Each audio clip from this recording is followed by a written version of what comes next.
From the Associated Press, this is an Election Night 2025 update. Live from Washington, here is Meg Kennard. Welcome back. Just to give you a recap of where we are at this hour, the Associated Press has declared Democrat Zoharan Mamdani the winner of the New York City mayor's race. You've been seeing on your screen images coming into us from his election night headquarters there in New York. And we are now going to go there with AP correspondent Philip Crowther to give us a sense of what it's like on the ground as we wait for Mamdani to make remarks. Philip? Yeah, and you can, of course, see the contrast right now in the boxes you have on your screen. One event, that's the one where I'm at. This is Zoharan Mamdani's election night party, is lively. There's obviously a celebratory atmosphere. There are occasional shouts of joy here. Maybe when a leading Democratic politician walks around, Alexandria Ocasio-Cortez, the congresswoman from New York, she is here, for example. David Hogg, vice president of the Democratic National Committee, is here as well. These are people who right now are giving interviews to the media, a huge number of media representatives here as well. So a very lively scene here in downtown Brooklyn. Very different in Manhattan. You can see those images right now as well. From Mr. Cuomo's headquarters, his election night party. Not that much of a party, of course, right now. Expectedly, the former governor of New York State, who ran in the Democratic primary against Zoharan Mamdani and lost, and then ran again tonight in the mayoral election as an independent. Andrew Cuomo goes out of this race for mayor of New York as one of the losers, of course, along with Curtis Sliwa. He was the Republican candidate for mayor of New York City. He has already given his speech once it became clear that he was not going to win this election. That, of course, would have been an incredibly big surprise. What we are now waiting for here in downtown Brooklyn is, of course, the victory speech by Zoharan Mamdani, the 34-year-old member of the New York State Assembly, who once upon a time, not that long ago, was definitely not the favorite to win this race and was very much an outsider. He has sprung a huge surprise. When you go back just a few months, the Democratic Party primary was in June, and just before that, well, pretty much no one gave him a chance of even becoming the candidate for the Democratic Party. Well, we now expect to see him on stage relatively soon to give his victory speech. As I mentioned, some stars of the left wing, if you will, of the Democratic Party are here. A big reaction certainly here for the likes of Alexandria Ocasio-Cortez. Remember that she campaigned with Zoharan Mamdani along with Senator of Vermont Bernie Sanders. These two of the big supporters of Zoharan Mamdani, both, of course, also describe themselves, as does Mamdani, they describe themselves as democratic socialists. We again are hearing some shouts of celebration here in the room. Maybe that is an indication that we're getting a little bit closer to the speech by Zoharan Mamdani. I can tell you at this point that we have not been given any indication by the campaign exactly when he will be taking the stage. What we did have, though, was a very early race call by the Associated Press, around 45 minutes after polls closed here in New York City at 9 p.m. Eastern Time. That is when it became official that Zoharan Mamdani was going to become the next mayor of New York City. He will be inaugurated in January. And the call came so early, in fact, that quite a few of his supporters who had been lining up outside to get into this venue hadn't entered yet. They entered to the news that their favorite candidate was going to become the mayor, the next mayor of New York City.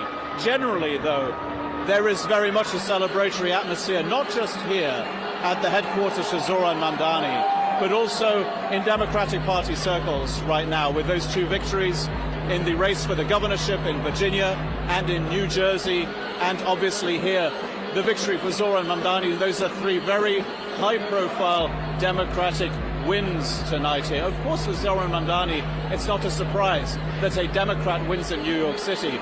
But for someone who describes himself as a democratic socialist, it is certainly a surprise, and something also that, of course, brought the ire of President Donald Trump.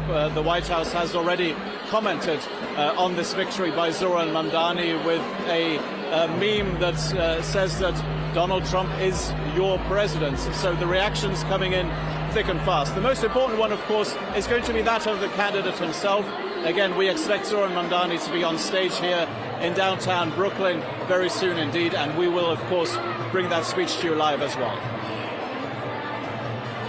Thank you, Philip. We really appreciate those updates from Mamdani's headquarters. And I wanted to ask you, what are you hearing about Andrew Cuomo and his performance tonight? Is there any indication of how supporters of his might be feeling? You mentioned his performance tonight as an independent candidate after losing the Democratic primary. But what do we expect to see or hear from him tonight? Well, what you'd expect to hear, logically, would be a concession speech from the former governor of New York. That has not happened yet. You can see in the images, obviously, that Andrew Cuomo's election night party is not exactly a very festive affair, because at the end of the day, he will have lost twice to Zoharan Mamdani. First of all in June in the Democratic Party primary, and then tonight again in the race for mayor of New York City. We don't yet know what exactly the difference will be, the percentage difference between the two candidates, but it looks like this is going to be a pretty handsome victory indeed for Zoharan Mamdani. And I think that most likely is going to be chalked up as, well, an embarrassment for the former governor of New York, who of course has a lot of political clout, who has a long history in New York state politics, the type of history that Zoharan Mamdani obviously does not have. We should also mention at this point that there was, of course, a candidate for the Republican Party, Curtis Sliwa, who has run for mayor of New York before and lost again here tonight.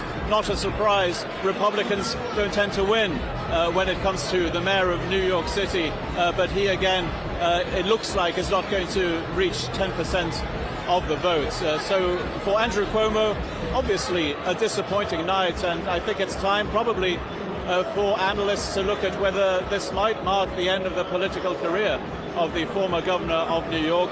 It is very possible. This was always seen as a generational battle between Zoharan Mamdani, 34 years old, a new generation within the Democratic Party, and maybe the older guard represented here by the likes of Andrew Cuomo. We expect both of them to speak. We haven't heard from either yet. Zoharan Mamdani and Andrew Cuomo, both of them will be giving their speeches, most likely within the next hour.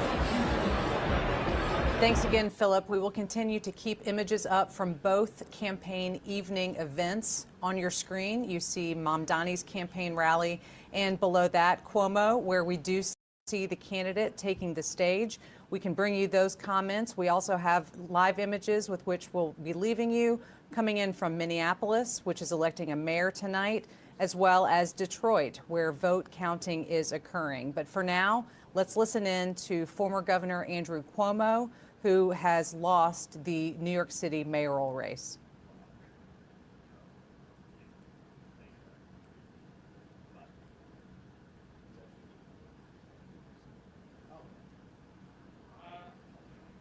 Let me, I love you too. I love you too. Let me acknowledge part of my special campaign team. We have from the right, Telef Lundaval, the new son-in-law, husband of Mariah. We have Mariah, Cara, Michaela. I want to thank our campaign chairman, Bill Mulrow, our great campaign manager, Greg Goldner. I want to thank Mayor Adams, who stepped out of the race to make us more competitive, and that was a very gracious thing to do. I want to thank Mayor Bloomberg, who gave us his support, Governor David Patterson, all the unions, and I am blessed. I am blessed to have the people in this room. You have been a phenomenal team. Great friends. You are superstars. Even more, you are New York patriots. And I am proud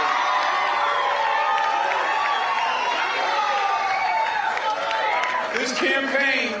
This campaign was the right fight to wage.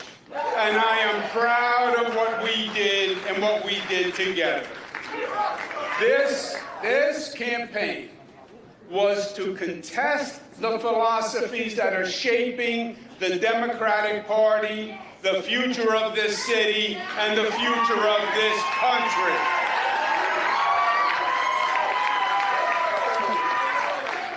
And this coalition transcended normal partisan politics. It brought together Democrats and Republicans and independents, joined by the simple fact that their first allegiance is as citizens of New York City.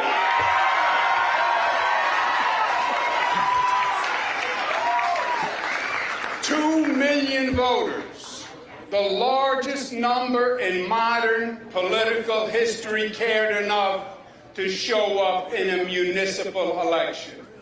And 42% voted for us on an independent line.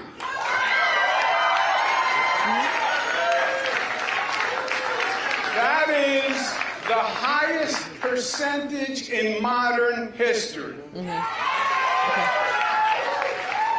Ironically, it is just higher than when Mario Cuomo got 40% on an independent line against Ed Koch in 1977. It's also important to note that almost half of New Yorkers did not vote to support a government agenda that makes promises that we know cannot be met.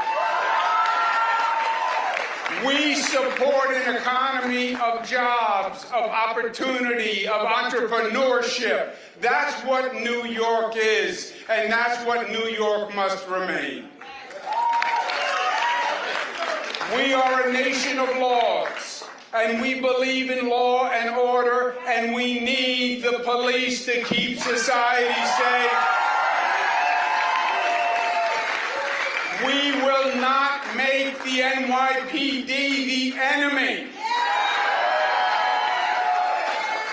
We cherish our diversity, and we have no tolerance for discrimination of any kind by race, religion, sexual orientation, or creed. And we will not tolerate any behavior that fans the flames of anti-Semitism or diverse attacks.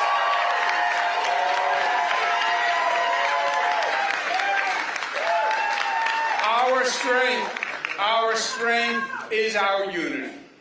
Black, white, brown, Christian, Muslim, Jewish, Buddhist, we are one. We are the family of New York. We believe in interconnection and mutuality and codependence. And you attack one of us, you attack all of us. That is what it means to be a New Yorker. No one and nothing will ever divide us.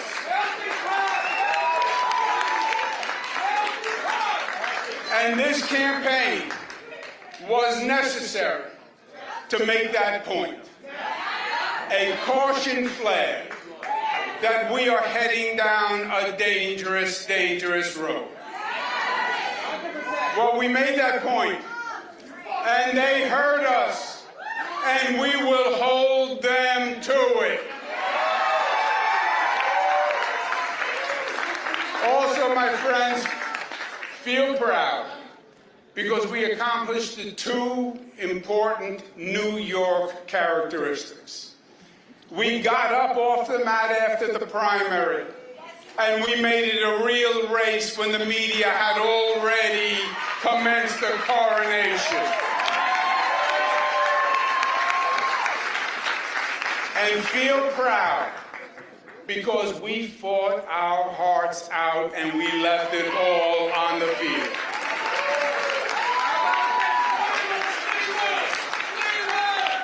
Congratulations to Zoharan Mamdani.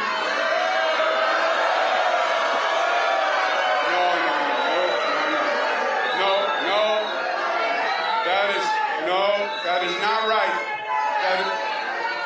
That is not right, and that is not us. That is not us. Tonight was their night, and as they start to transition to government, We will all help any way we can because we need our New York City government to work. We want it to work for all New Yorkers because our city is the greatest city in the world, and we will unite for New York City because we love New York City. And from the bottom of my heart, I thank each and every one of you. I love you for the fight you made, for the soul that you showed, and the example that you set. New York City heard us, and we will be the better for it. Thank you, God bless you.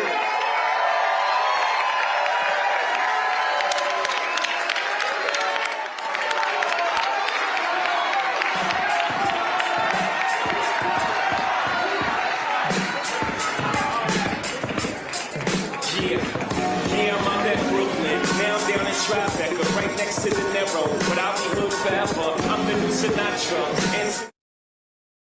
And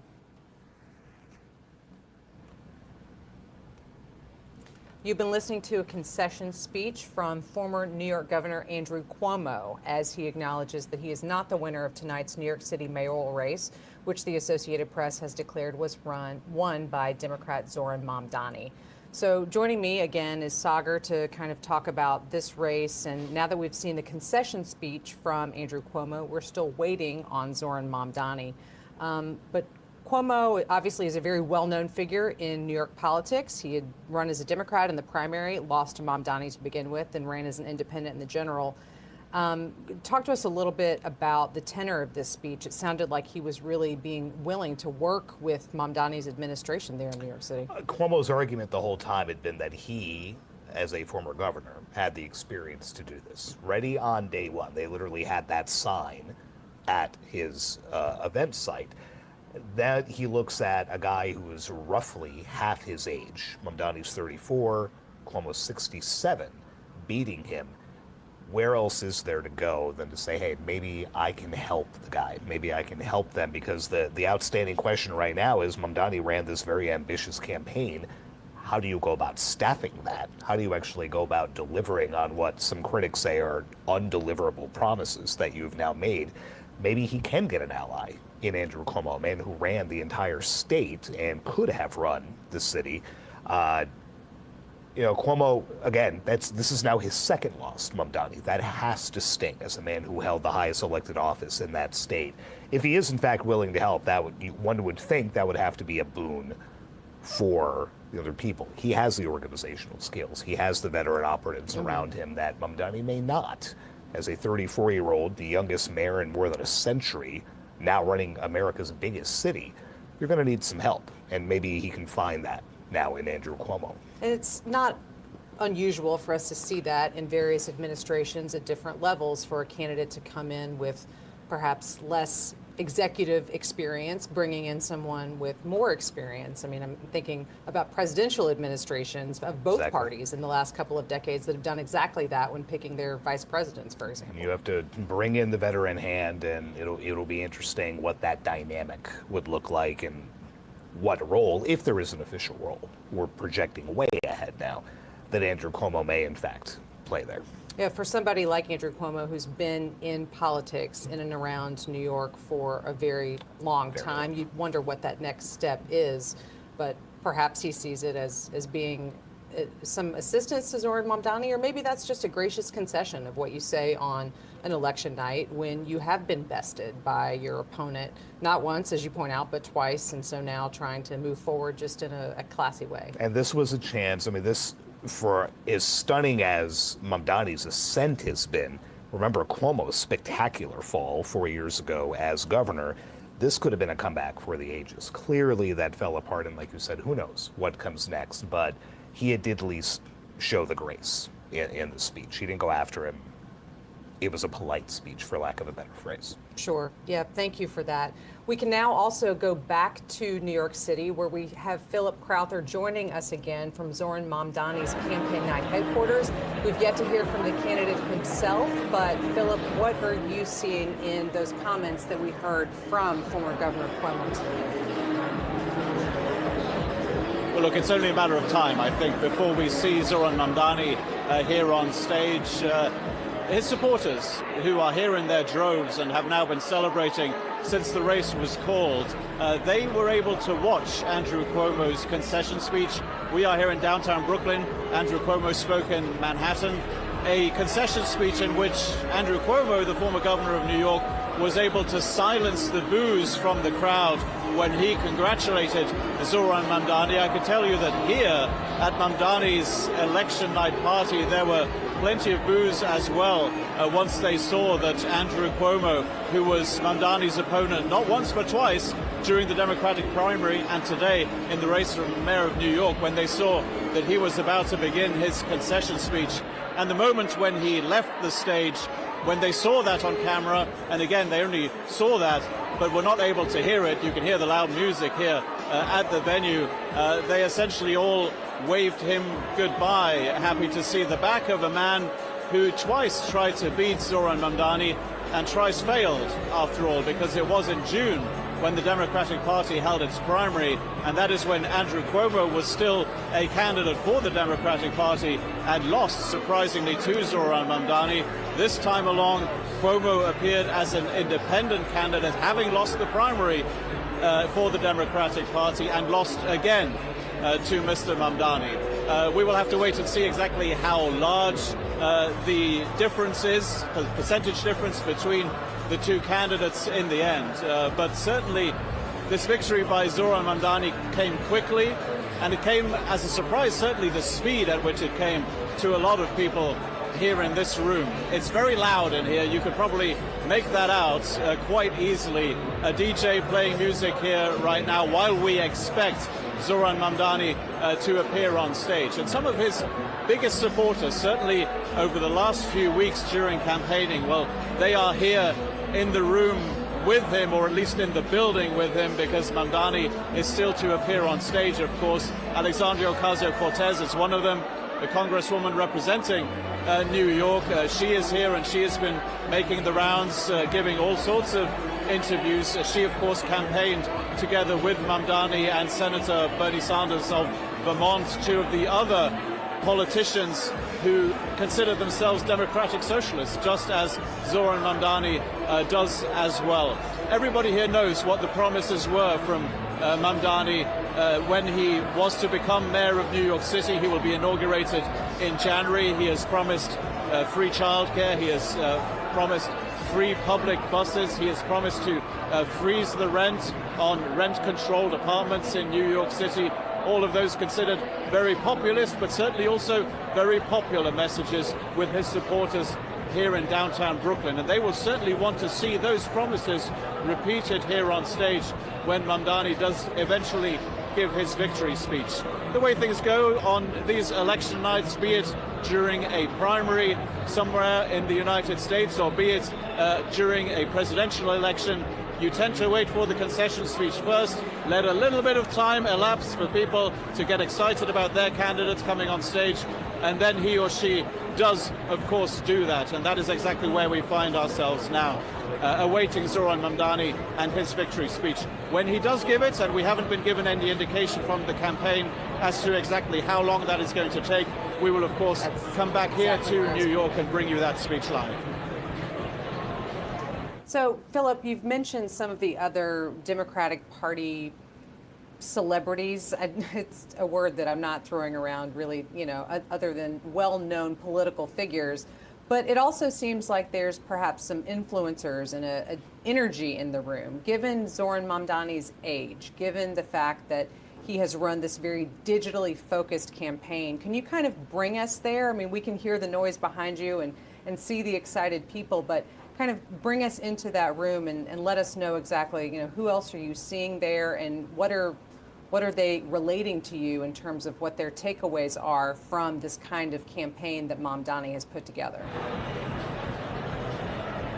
Well, I can certainly tell you that it's a very diverse group of people who are here in the room to see Zoharan Mamdani's speech. Probably a very fair reflection of the people who supported him in this campaign and ended up voting for him as well for mayor of New York City. When you take a walk around here at the Paramount Theater in downtown Brooklyn, You see a lot of those supporters embracing each other, celebrating, of course, as well. But you're absolutely right to talk about the influencers, people who Zoharan Mamdani has been speaking to in what was a very clear, conscious decision on behalf of his campaign, a digital-first campaign, if you will. Those people that he has been speaking to on the campaign trail, well, they are here in downtown Brooklyn tonight, and they are broadcasting this event live to their viewership as well. It is a very modern, a very innovative campaign that we've seen from Zoharan Mamdani. Of course, we'll have to wait and see how that translates into his position in City Hall when he will have to make true on all of those promises that I just enumerated that he has made. Again, a very celebratory atmosphere, of course, here. It is not a surprise to hear that, and a huge contrast to what we just saw during that concession speech from Andrew Cuomo, the former governor of New York State, now a defeated candidate in the New York City mayoral election as well. Certainly not a festive atmosphere in Manhattan where he was during his election night party tonight. Thank you, Philip, for those continued updates from there in New York City. We will keep up on our screen images coming to us from Mamdani's election night campaign headquarters. We do expect to see and hear the candidate, but we don't have an exact time. As Philip knows, and as I know, having covered campaigns across the country, there is a lot of waiting. Even when you expect that there's a victorious candidate who's going to be coming out and talking to you, you don't have an exact idea of exactly when that will be. And so we will keep up on our screen those live images coming in from Mamdani's election night headquarters. But we are now at 11 p.m. on the East Coast, which means that we are at our final round of poll closings for this evening. Voting is coming to an end in California. Out on the West Coast, that is where we've been watching a redistricting-related balloting Proposition 50 that we'll be talking about here in just a moment. Voting is also ending in Washington State. But with me back is Sagar now. And Sagar, let's talk about Proposition 50, Prop 50, as it's been known kind of in that shorthand lingo among political watchers and how it's been campaigned on. But remind us, we talked about it at the beginning of the show. What is Prop 50 and how have we kind of seen this campaign around it coming together, and what do we think its effects could be for other places in our country? So you have an independent commission in California that draws the district maps that upon which the House seats are allotted. Proposition 50 basically is asking voters to suspend the maps that that commission draws and replace them with maps that the Democrat-controlled state legislature has basically rejiggered to give more control to Democrats. Could wipe out as many as 5 GOP districts right now. When you look at the House map going into the midterms next year, Democrats only need to gain 3 seats to retake control of the House from Republicans. So we're talking about potentially 5 seats just in California when you only need 3 to retake. So you can see the battle lines drawn. This was in response to Republicans mounting similar efforts in Texas and elsewhere. Gavin Newsom, the California governor, said, you know what, this is going to be a good nationwide push to kind of blunt what he saw as President Trump trying to essentially steal these seats. It's going to be a big deal heading into the midterms if Prop 50 passes, and then it'll be really interesting to see what other states this may then ripple through. Are you going to have pressure from the president on down, maybe a GOP governor, whomever it might be, but this is going to play out a lot in coming months, and the stakes are just massive going into the midterms. Yeah, I remember when I was out on the campaign trail, with Gavin Newsom earlier this year when he was talking about this same thing, and now seeing it before voters. And now we can bring you a breaking alert that has just moved on the AP wire. The Associated Press has determined that voters in California have approved a U.S. House map designed to boost Democrats in 2026, aiming to blunt GOP changes elsewhere. That's exactly what Sagar and I were just talking about. So Sagar, let's go right back to it. We were right there at the poll close there in California where the AP was able to determine that these new maps were approved. As I was just noting before we had that breaking alert, I was out with Gavin Newsom, who's presumed to be one of the Democrats who will be campaigning for president here in a couple of years.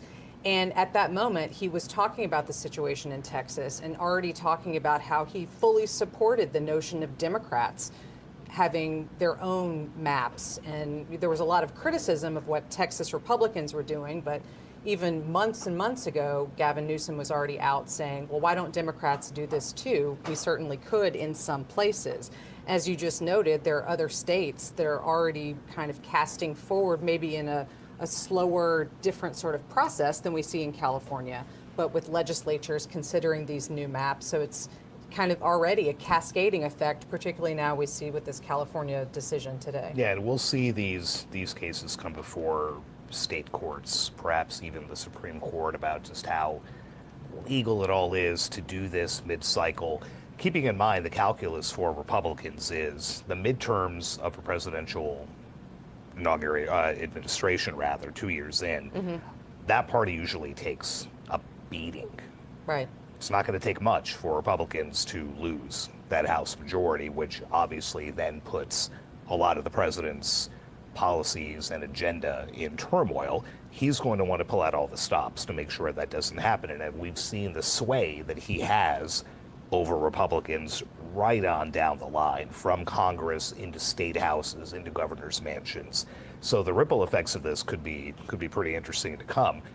The impact for Gavin Newsom, whom we were talking about, this is a big win for him, right? Projected to be one of those folks who could run in 2028. He hasn't said much about it, but you know, this is a notch on the belt right there for him to be able to brag about getting this through. He had help from Barack Obama and some other prominent Democrats who also appeared in videos and talked about it on shows and things. So a big win for him, a big win for California Democrats, and I think now we're gonna see what happens down the line and what kind of response we may see from some Republican-led states as well.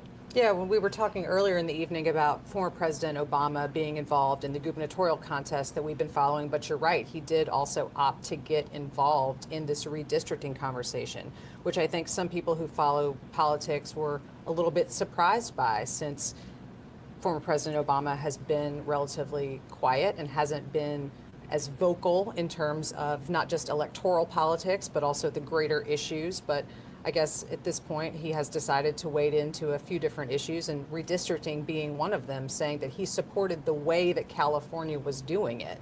So not necessarily every method that a state could choose in terms of adding or changing their maps, but at least he was also giving not even a tacit stamp of approval. I want to just interrupt myself to point out that on your screen, you are now seeing new images coming into us from California in the lower left quadrant. That is where we expect California Governor Gavin Newsom to be holding a news conference on Prop 50, which we've just been discussing. And there is also some movement in the upper right quadrant. That is where we are awaiting New York City mayoral race victor Zoharan Mamdani to address the supporters at his campaign rally there in Brooklyn. We've been talking all night with our correspondent there on the scene, but we do see someone at the podium now, so we do expect that we'll be hearing from the candidate himself here shortly. So we'll keep our eyes on that on the screen and certainly bring you Zoharan Mamdani's comments as soon as they begin. So, Sagar, thank you for this analysis that we've been discussing about these redistricting vote that we've seen tonight in California and the other places where we've seen it happening. But there are no other states that are at that same stage in terms of having what they've been doing in California. At least there's legislative debates, right? But nothing that's actually before voters. Nothing that's come to fruition like this, that has been presented to voters in and of itself, standalone, in a special election, that has gotten anywhere near this type of, I mean, Barack Obama's 30-second video pushing for it a month ago, you know, raced through social media. So, you know, they brought out the star power for that. And getting back to what you said about former President Obama, relatively low-key, you know, kind of playing post-presidency like George W. Bush has, not getting involved, not speaking out about a whole lot of things, unlike Donald Trump for those 4 years, very much like Joe Biden now. But I mean, to give you a sense of what Obama has been like lately, he even pulled out one of the old greats when he was campaigning over the weekend in the governor's races, don't boo, vote. And the place went nuts. Right. Vintage 2008, 2012 Barack Obama trying to get Democrats energized again, and I think we're going to see a whole lot more of that. What was that math again? 364 days. 364 days till To the the midterms, midterms. and we'll be back and do it all again. Thank you. We'll set our calendars and set our clocks now. We are going to return you to that live video that we've been talking about coming in from Zoharan Mamdani's campaign election rally this evening. So we will leave you with those live images and be back with you soon.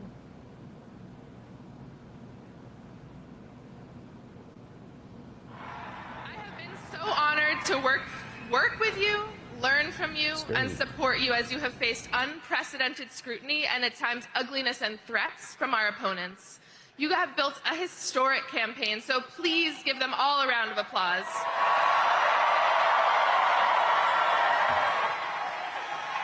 And please join me in celebrating the person who has been Zoharan's right hand from day one, whose deep commitment to our movement and care for our people has infused every part of this campaign from top to bottom, and without whom we would not be here tonight, Elvis Church.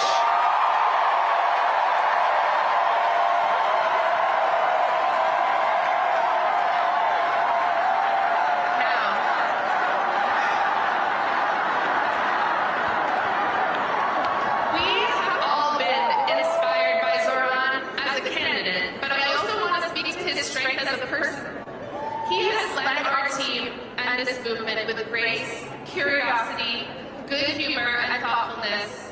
And this race has been difficult. He has been the subject of attacks and threats, but he has truly risen above it all to give us hope. So please join me in giving Zoharan, our friend, a round of applause.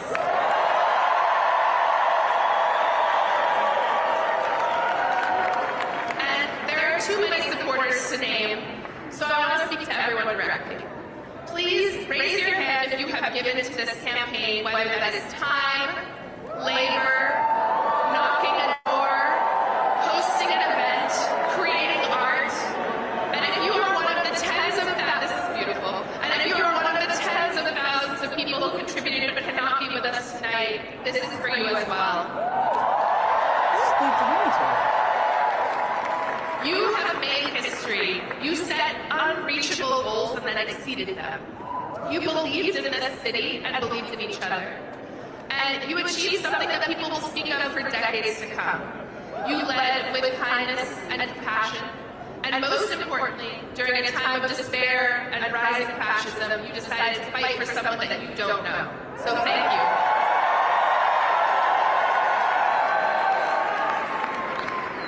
Friends, the scope of this campaign was truly unprecedented. We had hundreds of thousands of conversations with our neighbors and trained leaders who will help us deliver our agenda for the next 4 years. But this record-breaking program did not come out of nowhere. It was the product of years of organizing and leadership development by New York City GSA and so many of our movement partners.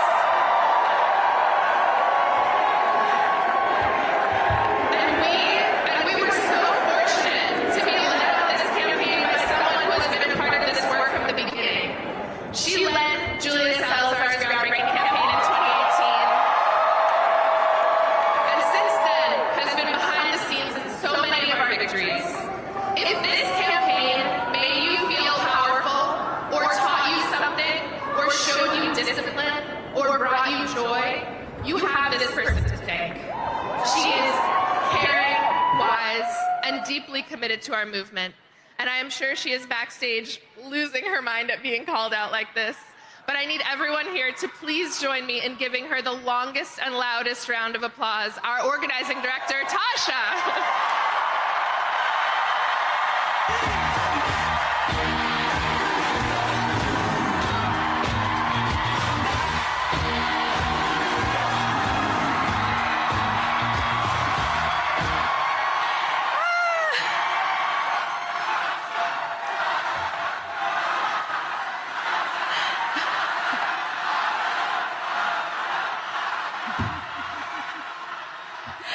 Thank you.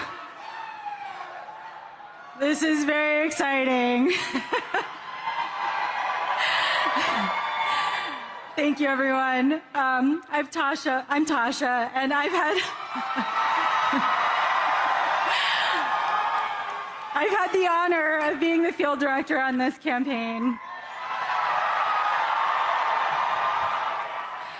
I first crossed paths with Zoharan in 2017 on a city council campaign for Qadr al-Yatim in Bay Ridge. Zoharan was the paid canvas manager, and I was volunteering on the campaign as a member of New York City Democratic Socialists of America. I don't think that we could ever have imagined that 8 years later, we would be here on election night for a mayoral campaign, 104,000 volunteers strong. 104,000 volunteers. We love numbers, we love metrics, but I want to talk first about what's behind those numbers. Every number is, in a way, an act of bravery. Door knocking is not the easiest thing. For many, including myself, it takes a moment of bravery at the beginning, asking a stranger something about their lives and sharing something about yours. Sharing what you want to see in the world, it can be daunting. Thousands of people did it. And every time, every volunteer went to a door and talked to a stranger, they offered their vision to that stranger and invited that stranger to be a part of shaping their vision. We love strangers. Every door knock and every phone call is a statement of belief that politics is for all of us. This campaign and this city is all of ours to shape. I also want to say something about field leads.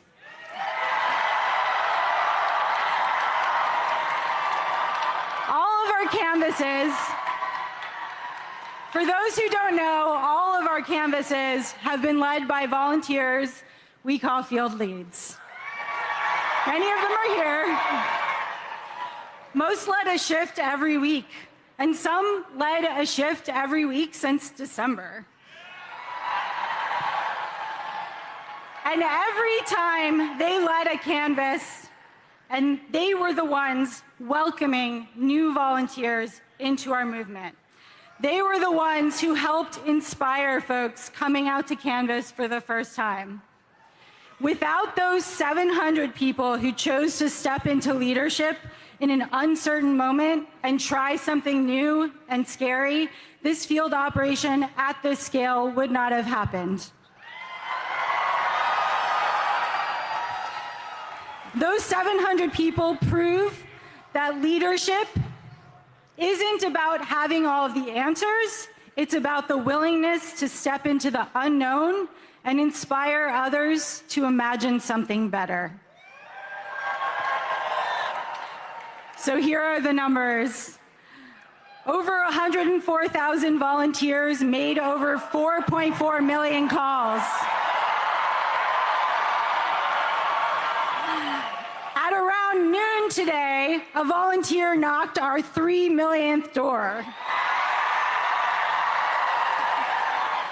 Over 700 field leads have led over 5,700 canvasses in 243 neighborhoods. 6,568 voters signed up to volunteer on the spot when they were canvassed by somebody. 8,389 voters signed up to volunteer when they were asked by a phone banker.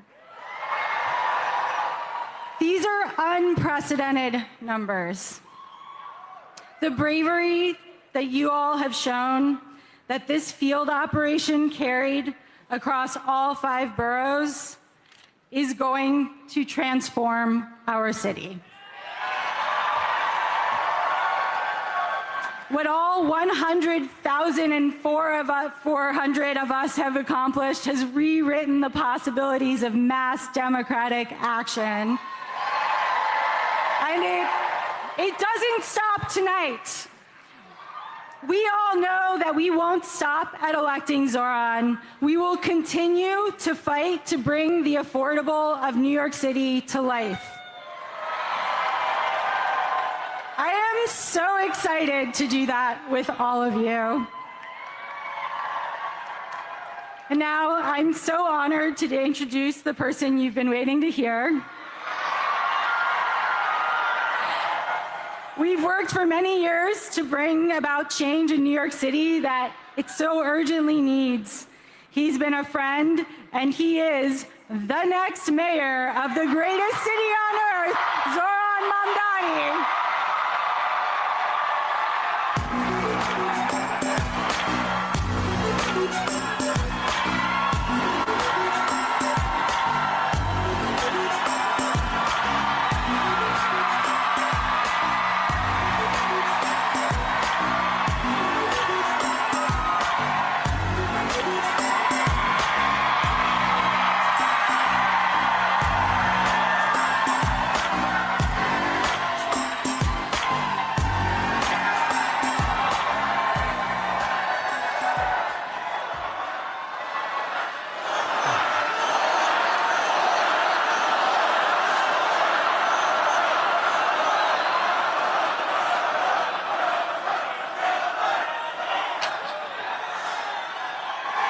Thank you, my friends.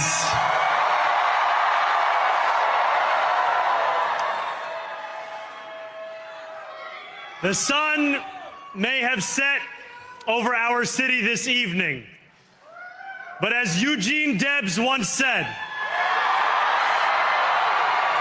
I can see the dawn of a better day for humanity. For as long as we can remember, the working people of New York have been told by the wealthy and the well-connected that power does not belong in their hands. Fingers bruised from lifting boxes on the warehouse floor, palms calloused from delivery bike handlebars, knuckles scarred with kitchen burns. These are not hands that have been allowed to hold power. And yet, over the last 12 months, you have dared to reach for something greater. Tonight, against all odds, we have grasped it. The future is in our hands. My friends, we have toppled a political dynasty.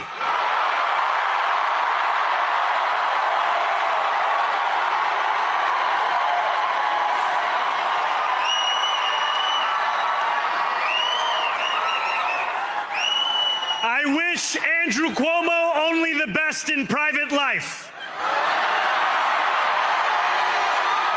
But let tonight be the final time I utter his name as we turn the page on a politics that abandons the many and answers only to the few.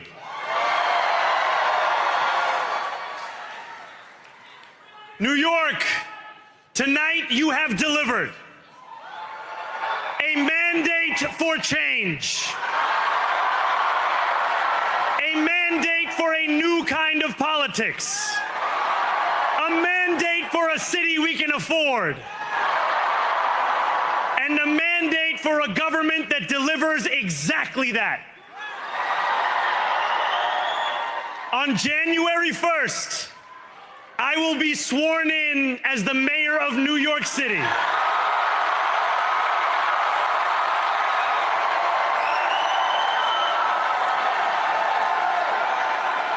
And that is because of you. So before I say anything else, I must say this. Thank you. Thank you to the next generation of New Yorkers who refuse to accept that the promise of a better future was a relic of the past. You showed that when politics speaks to you without condescension, we can usher in a new era of leadership. We will fight for you because we are you. Or as we say on Steinway, ana minkum wa ilaykum.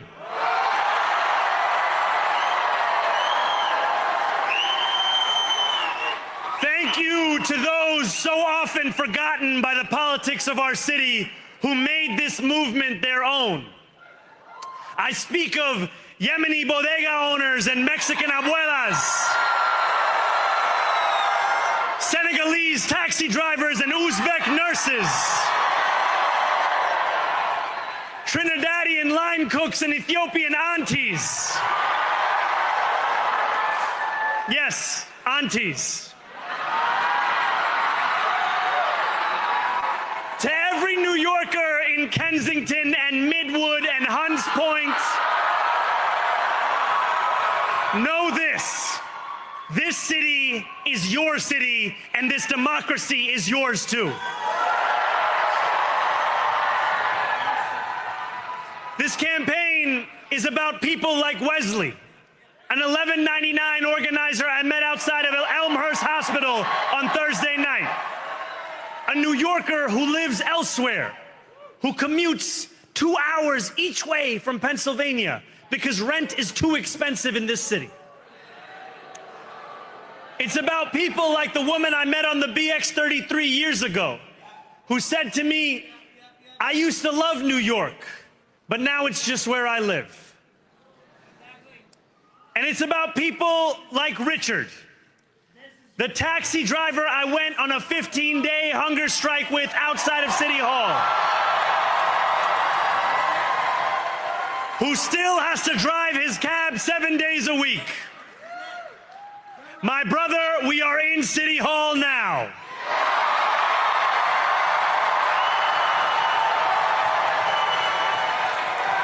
This victory is for all of them, and it's for all of you.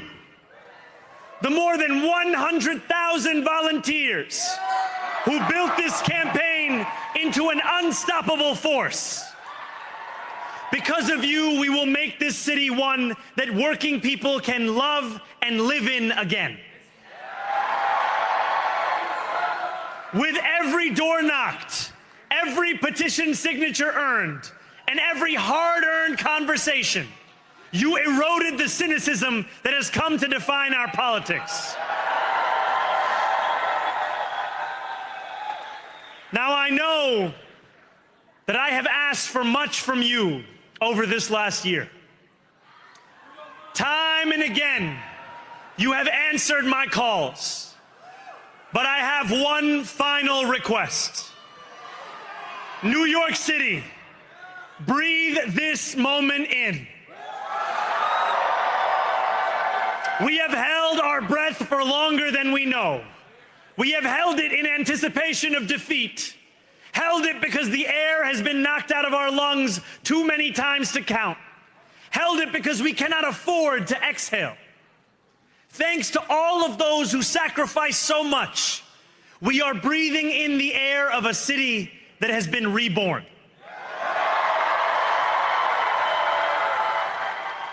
To my campaign team, who believed when no one else did, and who took an electoral project and turned it into so much more, I will never be able to express the depth of my gratitude. You can sleep now. To my parents, Mama and Baba, you have made me into the man I am today. I am so proud to be your son. And to my incredible wife, Rama,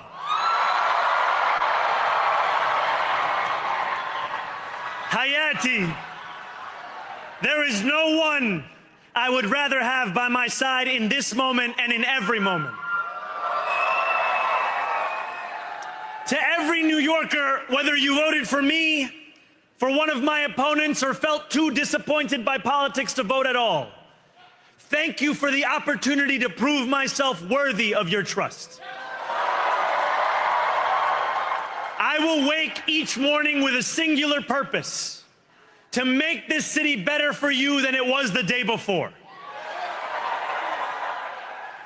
There are many who thought this day would never come, who feared that we would be condemned only to a future of less, with every election consigning us simply to more of the same. And there are others who see politics today as too cruel for the flame of hope to still burn. New York, we have answered those fears. Tonight we have spoken in a clear voice. Hope is alive. Hope is a decision that tens of thousands of New Yorkers made day after day, volunteer shift after volunteer shift, despite attack ad after attack ad. More than 1 million of us stood in our churches, in gymnasiums, in community centers, as we filled in the ledger of democracy. And while we cast our ballots alone, we chose hope together. Hope over tyranny. Hope over big money and small ideas. Hope over despair. We won because New Yorkers allowed themselves to hope that the impossible could be made possible. And we won because we insisted that no longer would politics be something that is done to us. Now it is something that we do.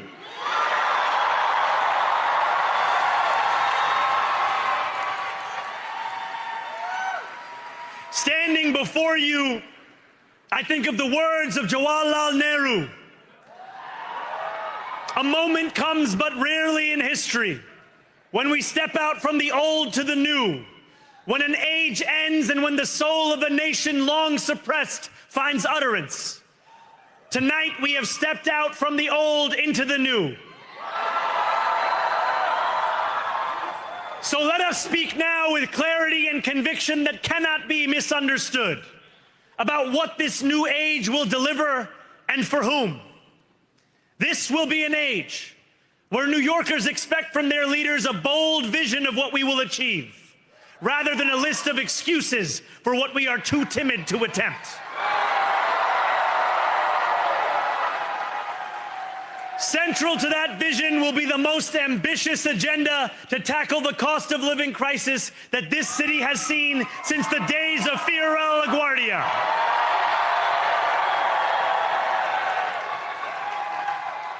An agenda that will freeze the rents for more than 2 million rent-stabilized tenants.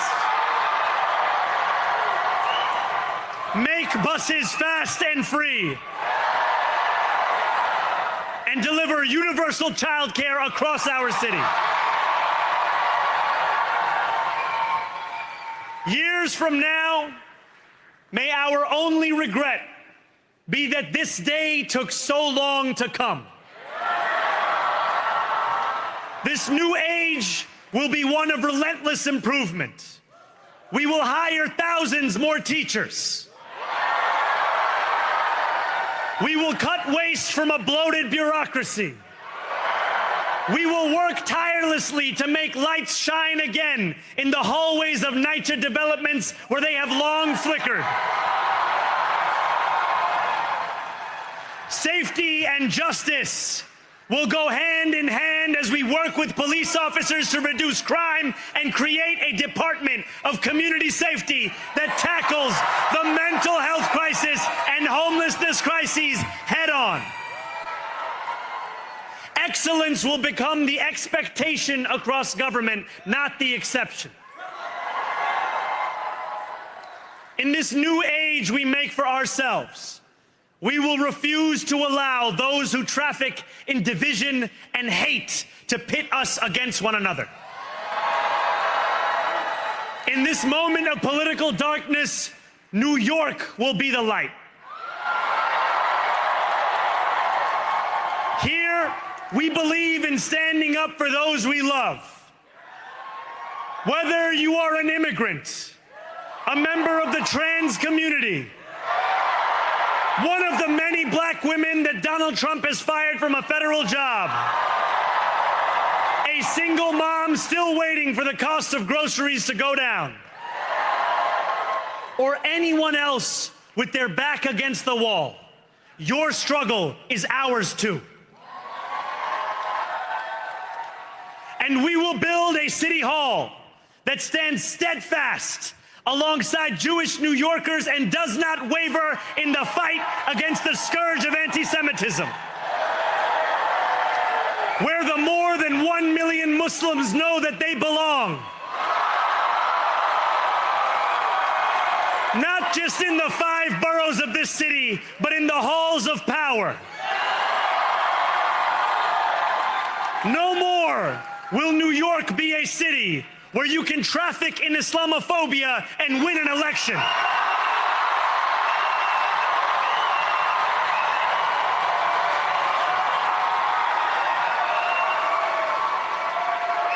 This new age will be defined by a competence and a compassion that have too long been placed at odds with one another. We will prove that there is no problem too large for government to solve and no concern too small for it to care about. For years, those in City Hall have only helped those who can help them.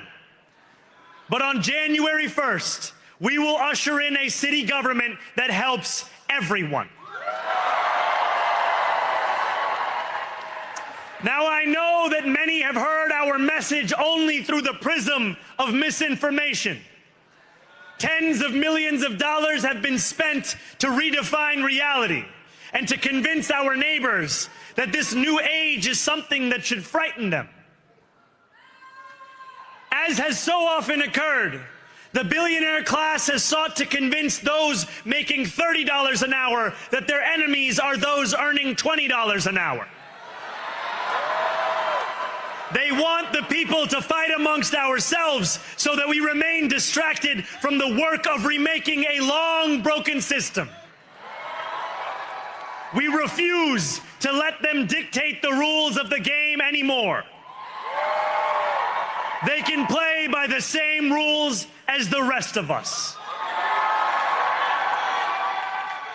Together, we will usher in a generation of change.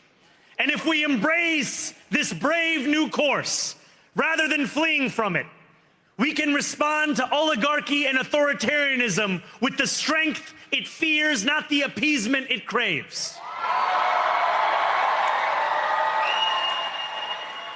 After all, if anyone can show a nation betrayed by Donald Trump how to defeat him, it is the city that gave rise to him.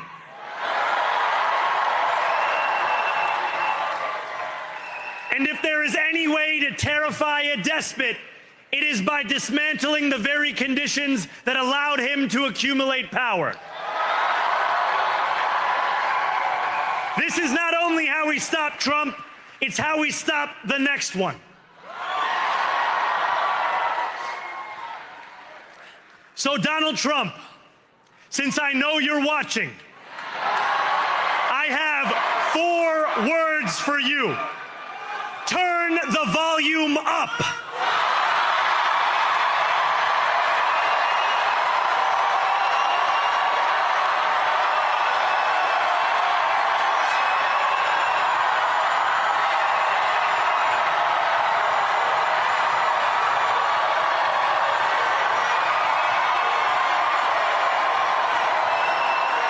We will hold bad landlords to account because the Donald Trumps of our city have grown far too comfortable taking advantage of their tenants. We will put an end to the culture of corruption that has allowed billionaires like Trump to evade taxation and exploit tax breaks. We will stand alongside unions and expand labor protections because we know, just as Donald Trump does, that when working people have ironclad rights, the bosses who seek to extort them become very small indeed. New York will remain a city of immigrants, a city built by immigrants, powered by immigrants, and as of tonight, led by an immigrant.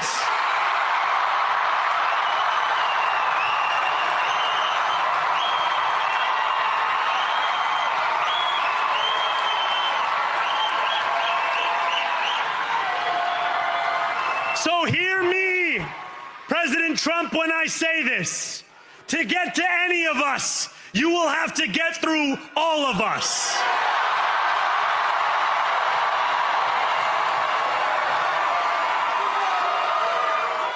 When we enter City Hall in 58 days, expectations will be high.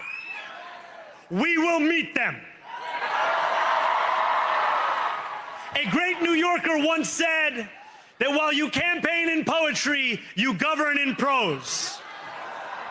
If that must be true, let the prose we write still rhyme, and let us build a shining city for all. And we must chart a new path, as bold as the one we have already traveled. After all, the conventional wisdom would tell you that I am far from the perfect candidate. I am young, despite my best efforts to grow older. I am Muslim. I am a democratic socialist.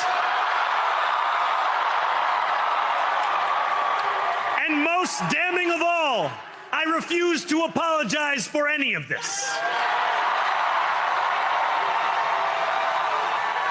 And yet, if tonight teaches us anything, it is that convention has held us back. We have bowed at the altar of caution, and we have paid a mighty price. Too many working people cannot recognize themselves in our party. And too many among us have turned to the right for answers to why they've been left behind. We will leave mediocrity in our past. No longer will we have to open a history book for proof that Democrats can dare to be great. Our greatness will be anything but abstract. It will be felt by every rent-stabilized tenant who wakes up on the first of every month, knowing the amount they're going to pay hasn't soared since the month before. It will be felt by each grandparent who can afford to stay in the home they have worked for, and whose grandchildren live nearby because the cost of childcare didn't send them to Long Island. It will be felt by the single mother who is safe on her commute and whose bus runs fast enough that she doesn't have to rush school drop-off to make it to work on time. And it will be felt when New Yorkers open their newspapers in the morning and read headlines of success, not scandal. Most of all, it will be felt by each New Yorker when the city they love finally loves them back. Together, New York, we're going to freeze the... Together, New York, we're going to make buses fast and... Together, New York, we're going to deliver universal... Let the words we've spoken together, the dreams we've dreamt together, become the agenda we deliver together.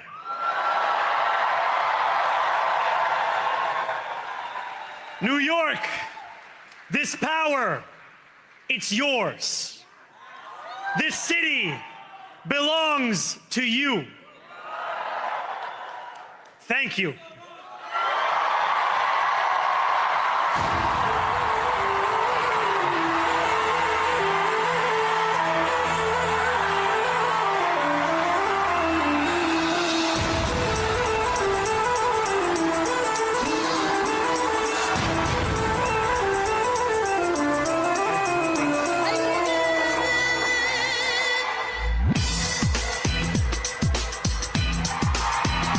You were seeing Zoharan Mamdani leave the stage here in New York City just after his acceptance speech for winning that mayoral contest, the top race that we've been following here all night long. On the lower right-hand side of your screen, you're also seeing images coming in from an election night watch party with Mamdani's supporters. And in the lower left-hand quadrant, a screen where we're waiting on California Governor Gavin Newsom to appear. He's been campaigning heavily on the Prop 50 issue that passed in his state tonight, and we expect to be seeing him at some point. But now we're going to go back to New York City, where Philip Crowther has been following the Mamdani campaign this evening, and he is going to give us his update from the ground there in Brooklyn now that we have heard the candidates speak. Philip? Yeah, on stage now alongside Zoharan Mamdani, and in fact leaving the stage here in downtown Brooklyn as we speak. Zoharan Mamdani, the mayor-elect of New York City, alongside his wife, who has made very few appearances on the campaign trail, and his parents, all of them receiving an homage from Mamdani during his victory speech here in downtown Brooklyn. This celebration now coming to an end. His supporters will now slowly but surely leave this theater, but not after having listened to a very, very enthusiastic speech from Zoharan Mamdani, during which he again made those promises that he has made on the campaign trail for frozen rent on rent-controlled apartments in New York City, for free childcare in New York City, and also free buses, all of those very popular themes of Zoharan Mamdani's campaign for mayor of New York City. The biggest applause, maybe, the moments when Zoharan Mamdani came out on stage, naturally.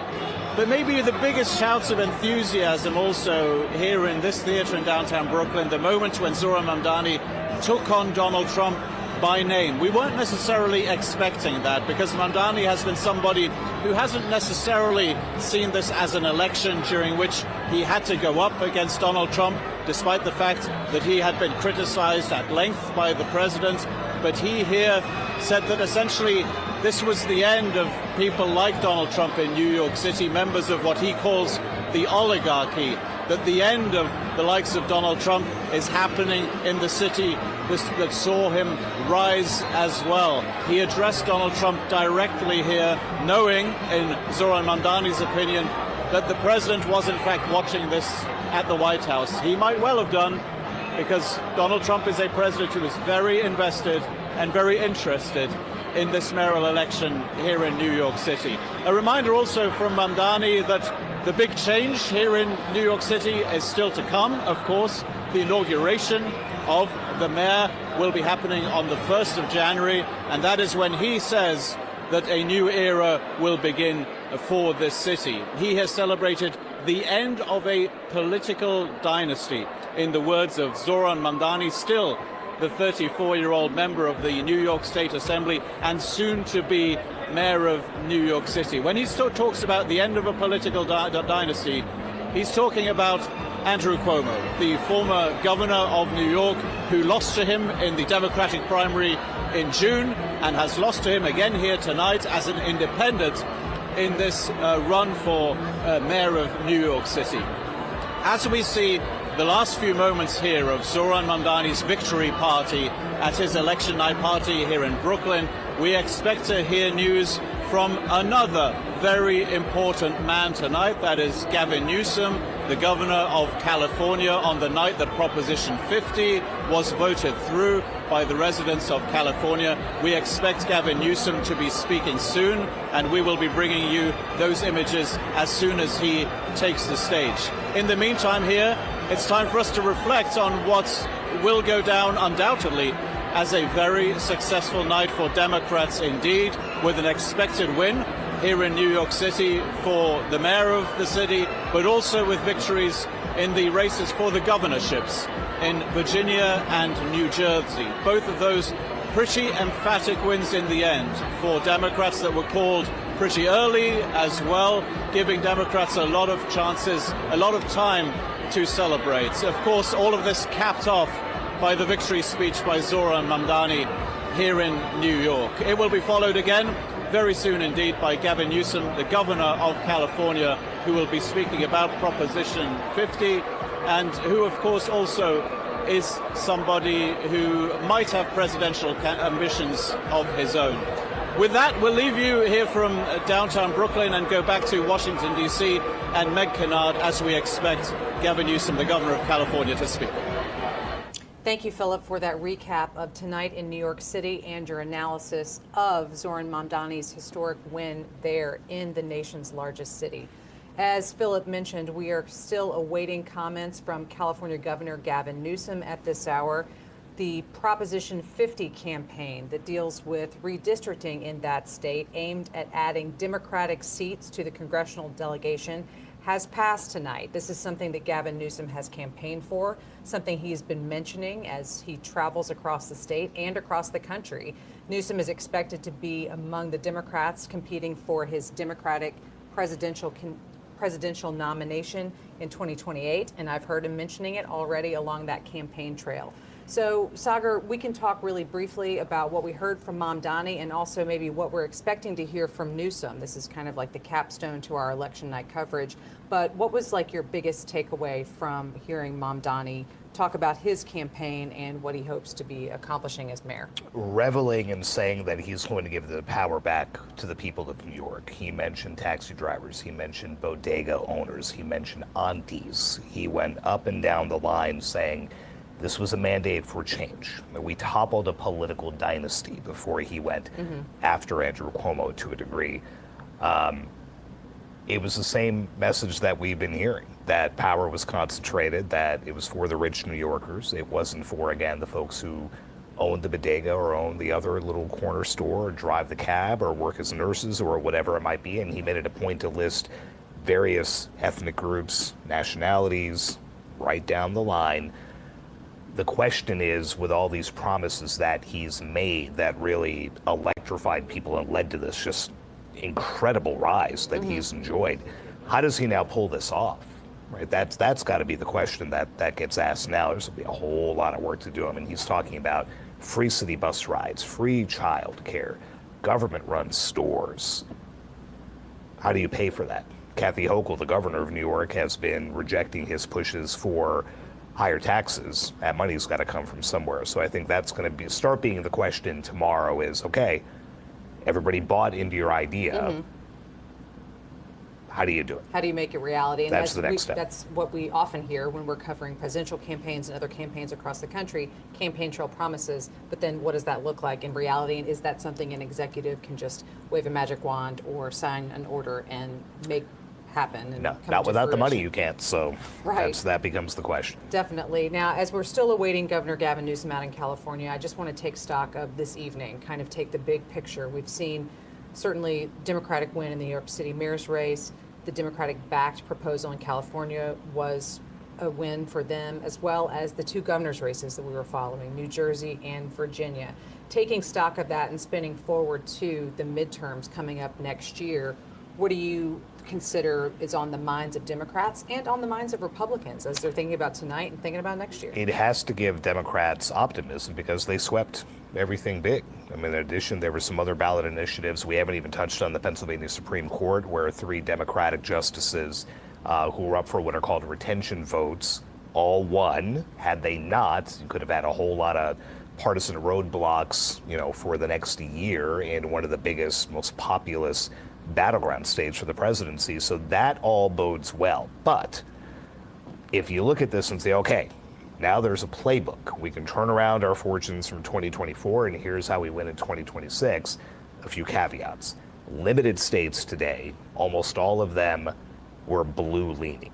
That doesn't necessarily mean that works everywhere. And then you just have history that the president's party always takes a beating in off-year elections and always takes a beating in the midterms. So we even heard it from House Speaker Mike Johnson this morning, lowering expectations. So we think we're going to win all this? No. Do we hope we can? Yeah. But, they were, I don't want to say writing it off, but not. Expectation management, though, yes, is always not projecting a whole lot of success. So, I mean, this will get spun any number of ways. The New York State GOP is already proudly saying Zoharan Mamdani is now the face of the Democratic Party, and they do not mean that in a nice way. So we're going to see them seizing on that, saying, okay, this is the guy that they've put in the forefront. Is this what you want in 2026? I think we're starting to see the contours of that battle being drawn. Right, absolutely. Sagar, as always, it has been a pleasure to spend this election night with you. Where Thank would you we so rather much. be? Right here on set. 364 days. Right here at the AP. Thank you so much for being with us tonight. We are still awaiting those comments from California Governor Gavin Newsom, and actually we see him taking the stage now. We will leave you with these live images coming in from California. Thank you for being part of our live stream coverage tonight. Good night. For the Democratic Party, a party that is in its ascendancy, a party that's on its toes, no longer on its heels, from coast to coast, sea to shining sea. But it was not just a victory tonight for the Democratic Party, it was a victory for the United States of America, for the people of this country and the principles that our founding fathers lived and died for. And so we're proud. We're proud here in California to be part of this narrative this evening. We're proud of the work that the people of the state of California did tonight to send a powerful message to an historic president. Donald Trump is an historic president. He is the most historically unpopular president in modern history. In every critical category, Donald Trump is underwater. He promised to make us healthier. He promised to make us wealthier. We're sicker and poorer. And he fundamentally understands that. Why else would he call Greg Abbott saying he's entitled to 5 seats? Why else is he trying to rig the midterm elections before one single vote is even cast? He understands his position at this moment in the United States of America. One thing he never counted on, though, was the state of California. Instead of agonizing over the state of our nation, we organized in an unprecedented way in a 90-day sprint. People from all over the United States of America contributed their voices and their support for this initiative. We stood tall and we stood firm in response to Donald Trump's recklessness. And tonight, after poking the bear, this bear roared with an unprecedented turnout in a special election with an extraordinary result. None of us, however, are naive. This is a pattern. This is a practice. Donald Trump's efforts to rig the midterm election continue to this day. And I'll reinforce that in just a moment. You're seeing him take action all across this country, not just in Texas. You saw what they were successful able to do in Missouri, what they did in North Carolina, what they're trying to do in Indiana, and inevitably in Florida. They are not screwing around. In June of this year, we saw 4,000 National Guard federalized in the state of California. We saw 700 active duty Marines not sent overseas, but sent to the second largest city in the United States of America to militarize our streets. We said in June this was a preview of things to come. What more evidence do you need than what happened in Washington, D.C., what's happening up in Portland, cities like Chicago? When we kicked off this campaign just 90 or so days ago in Little Tokyo, in Southern California, in LA at the Democracy Center, Donald Trump sent Greg Bovino. He sent his private police force that increasingly appears to have taken an oath of office to Donald Trump, not to the Constitution of the United States. He sent them to our kickoff rally to chill free expression, to chill free speech, to intimidate people from participating. Just today, in Los Angeles, Donald Trump called up the Border Patrol, sent them to Dodger Stadium, and threw a fastball at free speech, right at the head, free expression, to suppress the vote in America's second largest city. Just did that today. People in tactical gears sent out to intimidate a community that is already on edge. But you see, as we speak, people are still in line. People waiting up 3 hours to cast their vote, to send a message to Donald Trump. No crowns, no thrones, no kings. That's what this victory represents. It's a victory for the people of the state of California and the United States of America. And this is a victory that's punctuated with a sober reminder that it's not just the actions that Donald Trump has taken to federalize our guard, to begin the process of militarizing American cities, to intimidate free expression and speech by utilizing ICE and Border Patrol in America's cities. But he also announced today, right when polls were opening, that this election was rigged. That this election was rigged. Of course, those are familiar words. It's exactly what Donald Trump said after January 6th, that day of love, where he tried to light democracy on fire. He tried to wreck this country, and he called in to the Secretary of State in Georgia, calling up for 11, 12,000 votes, just like he called Greg Abbott, saying he's entitled to those 5 seats. He said this election was rigged, and he's moving to look for criminal prosecution and investigations at the Department of Justice. He is not screwing around. So tonight, I'm proud, but I'm very mindful and sober of the moment we are living in. Donald Trump does not believe in fair and free elections. Period and full stop. This is not complicated, and it's self-evident to anyone paying attention. You start to stack up all of these actions that continue to this moment and will continue in moments to come. If you think I'm exaggerating, consider his announcement just a few weeks ago to send rapid response teams all across the United States, in all 50 states, tens of thousands of members of the military prepared for urban deployment. A preview of things to come. But back to this state. Our state of mind was resolute. Our state of mind was resolved to stand firm and to stand tall, to not be intimidated, to not be humiliated, to not fall prey to cynicism, to not fall prey to fear and the anxiety of someone that believes in only one thing, shock and awe, to intimidate and exhaust us. But we're seeing all across this country, 7 million people strong, standing up, not just for themselves, but for each other and for these enduring and historic principles of our founding fathers. And I'll end on that. Next year is the 250th anniversary of the best of Roman Republic, the best of Greek democracy. This fundamental notion of a system of checks and balances, of popular sovereignty, the rule of law. Mr. President, the rule of law, not the rule of dawn. And I hope it's dawning on people, the sobriety of this moment, what's at stake. Tonight, as I said, is an extraordinary moment for our party, but again, it's an extraordinary moment affirming those principles. Our founding fathers did not live and die to see the kind of vandalism to this republic and our democracy that Donald Trump is trying to perpetuate. And so my call tonight, in the spirit of Whitman, who talked about the powerful play, goes on.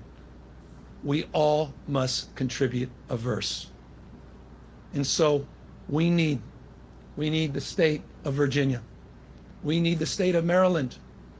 We need our friends in New York and Illinois and Colorado. We need to see other states with their remarkable leaders that have been doing remarkable things meet this moment head on as well, to recognize what we're up against in 2026.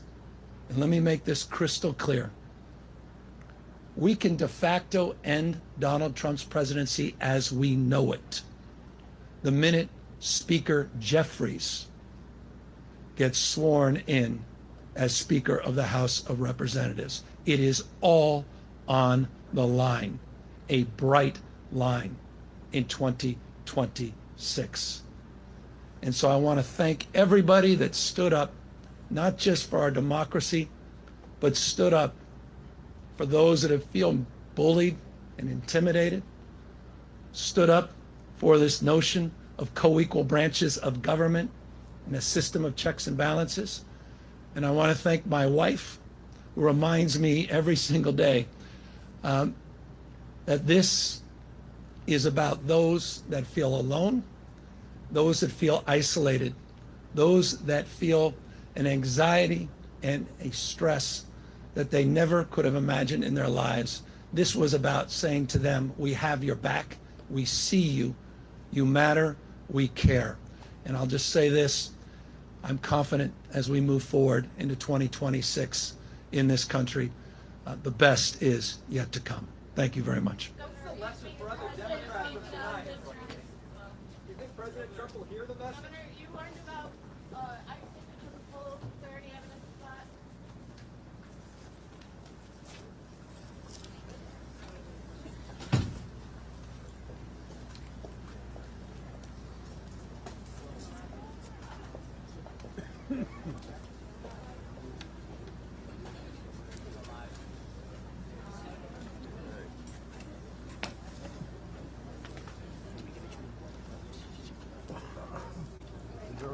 No, not really.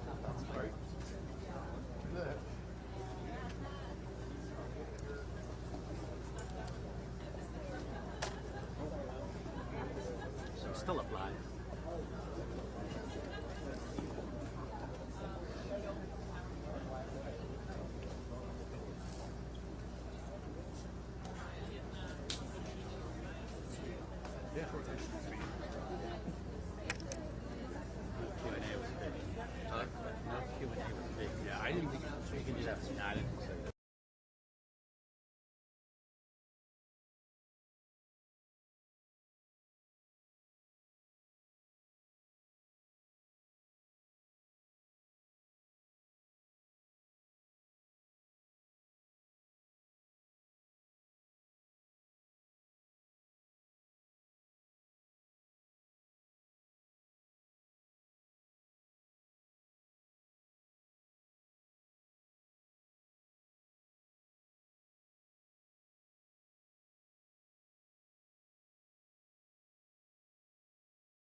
you.